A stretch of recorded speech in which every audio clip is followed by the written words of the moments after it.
पहले voice for Baloch missing persons की रहनुमाओं को शुक्रिया जिन्होंने ऑल पार्टी कॉन्फ्रेंस का इनकार किया। मामा कदीर ने बहुत ही एक तफसीली बयान में इंसानी हकूक़ की पामाली के देने पर एक रिपोर्ट पेश की। हम देखते हैं कि एक तरफ रियासती बयानिया है और एक तरफ मजलूम का बयानिया है। रियासती बयानिया ये कहता है कि बलूचिस्तान एक पुरअमन इलाका है। रियासती बयानिया ये कहता है कि बलूचिस्तान सरसब्ज़ शादाब है। रियासती बयानिया ये कहता है कि बलूचिस्तान के लोग मेहमान नवाज है, गोश्तखोर है, उनके लिए बलूचिस्तान की तारीफ बस यहाँ तक महदूद है।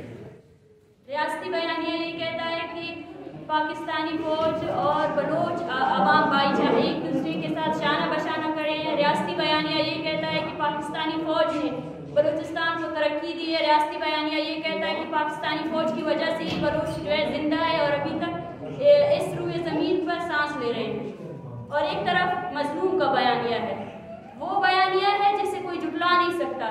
ये वो हकीकत है जिसे कभी भी कोई जुटला नहीं सकता। रियासत अपनी तमाम मशीनरी को इस्तेमाल करके भी बलूचिस्तान में होने वाले उसके जो इंसानी हकूक़ के खिलाफ वर्जियाँ हैं उसको छुपा नहीं सकती है। मजलूम का बयानिया ये है कि उसकी ज़मीन जल रही है, बलूचिस्तान जल रहा है। बलूचिस्तान में लोग अपनी बका की जद्दोजहद लड़ रहे हैं। बलूचिस्तान में लोगों को ज़िंदगी जीने का हक नहीं है। बलूचिस्तान में नौजवानों के ख्वाब टार्चर सेलों में जला दिए जाते हैं। बलूचिस्तान वो इलाका है जहाँ शीरख्वार बच्चों को उनकी माओ की गोद से निकालकर माओ को दहशतगर्द करार दिया जाता है। ये है मजलूम का बयानिया।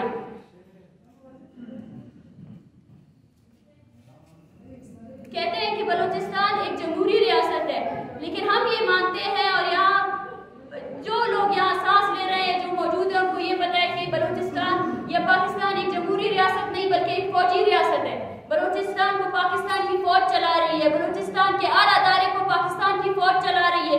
बलूचिस्तान में तामीराती कामों से लेकर हुकूमत के बदलने के तक सब के सब काम पाकिस्तानी फौज कर रही है, वसाइल की लूटमार से लेकर। तो फिर इस पार्लियामेंट और इस अदलिया का किरदार कहाँ रहता है हमारे सामने? ये पार्लियामेंट जो कहती है कि मैं पाकिस्तान का दस्तूर साज मैं अदारा हूँ, तो आज तक वो अपने दस्तूर पर खुद कायम क्यों नहीं रह सका?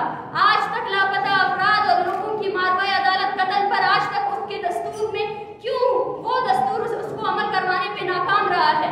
पाकिस्तान की अदलिया ये कहती है कि वो इंसाफ के उस पर बनी हुई है, तो पाकिस्तान की अदलिया में जितने लापता अफराद के केसेस दर्ज है उनकी लाशें फेंकी गई, क्यों उस अदलिया ने कोई एक्शन नहीं लिया?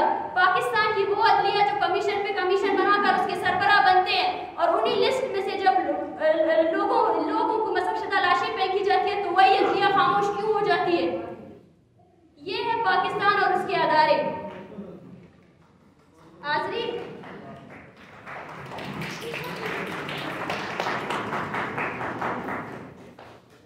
सियासत सियासी नजरिए की बुनियाद पर किया जाता है और सियासी नजरिया गौर और फिक्र के बाद ही बनता है। आज एक सियासी वर्कर होने की हैसियत से मैं कहती हूँ कि हमें अपने अंदर, क्योंकि एक ऑल पार्टी कॉन्फ्रेंस है, यहाँ बलूचिस्तान में सियासत करने वाली तमाम तंजीमें मौजूद है और मेरे सामने वो माएँ बैठी हैं, वो नौजवान औरतें बैठी है जो ना बेवा हैं ना वो शादीशुदा है। उनके सामने हमें एक सियासी जुर्रत का मुजाहरा करना चाहिए। आज बलूचिस्तान में लापता अफराद का मसला एक सियासी एजेंडा बन चुका है। जैसे पंजाब में अगर किसी को इलेक्शन जीतना हो तो वो कश्मीर की आज़ादी का डिमांड करता है, उसी तरह आज बलूचिस्तान में लापता अफराद के मसले को सिर्फ और सिर्फ एक सियासी एजेंडे के तौर पर इस्तेमाल किया गया है। एक बेबसी सी है, एक घुटन सी है हमारे अंदर। देखें तो सही, हम जीना भूल चुके हैं।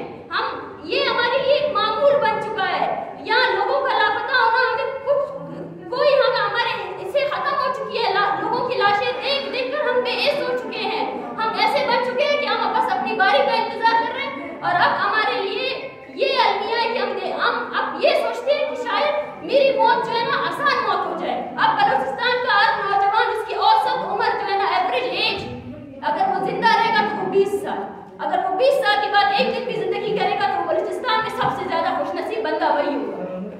आज हम इस बात के लिए हैरान कौन है कि शायद मुझे ये पाकिस्तानी फौज आज मेरी जिंदगी का तायुन या हम सबकी जिंदगी और मौत का तायुन वही कर रही है।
पाकिस्तान के एनफोर्स डिसअपेयरेंस के, वो वहाँ मौजूद थे। उनके साथ बातचीत करते हुए मैंने उनसे सिर्फ एक सवाल पूछा कि जब सऊदी अरब में एक साफी कत्ल होता है तो पूरा यूएन सऊदी पर सैंक्शंस लगाने तक आ जाता है, लेकिन बलूचिस्तान में ऐसा कोई दिन, ऐसा कोई महीना, ऐसा कोई सेकंड नहीं गुजरता जब लोगों की लाशें ना गिरी हो।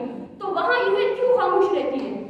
वो जगह मुझे जिंदगी भर याद रहेगा जब उस कन्वीनियर ने कहा कि यूएन कोई फौज नहीं है, यूएन की कोई फौज नहीं है कि वो जाकर किसी की फौज को जुल्म करने से रोक सके। यूएन सिर्फ और सिर्फ उनसे रिक्वेस्ट कर सकता है। आज जो रियासत जमहूरी होने का दावा कर रही है, मैं उनसे पूछती हूँ कि 2010 से लेकर आज 2022 तक क्यों यूएन के वर्किंग जो ग्रुप है एनफोर्स डिसअपेयरेंस को, उनको आने की इजाजत नहीं दी गई? यूएन की औकात ये है कि उसका वर्किंग ग्रुप रिक्वेस्ट भेजता है पाकिस्तान को, भाई तुम्हारे बलूचिस्तान में जो तुम्हारा सूबा है वहाँ जिबरी गुमशुदगी के केसेस रिपोर्ट हो रहे हैं, मुझे इजाजत दो कि मैं आऊँ। जब एक अदारा इजाजत के बगैर आपके सूबे में आ नहीं सकता है तो वो क्यों आपको इंसाफ देगा? क्यों हम लोग इस खाम ख्याली में अभी तक कि कोई दूसरा आकर हमें इस जुल्म से निजात दिला सकता है? इस जुल्म से निजात तब हो सकता है जब हम सब लोग अपनी आंखें खोलें, अपनी बारी का इंतजार ना करें और अमल की तरफ जाएं।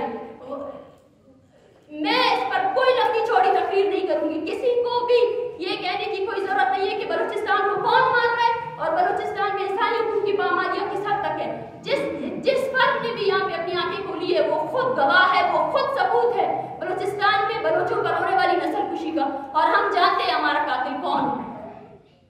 तो हमारे लिए बस मैं यही कहूंगी कि अगर बलूचिस्तान जल रहा है तो बलोच माओ की जो आंसू है वो एक सैलाब बनकर इनकी सल्तनतों को उजाड़ देंगे। एक शेर है अताशाह का,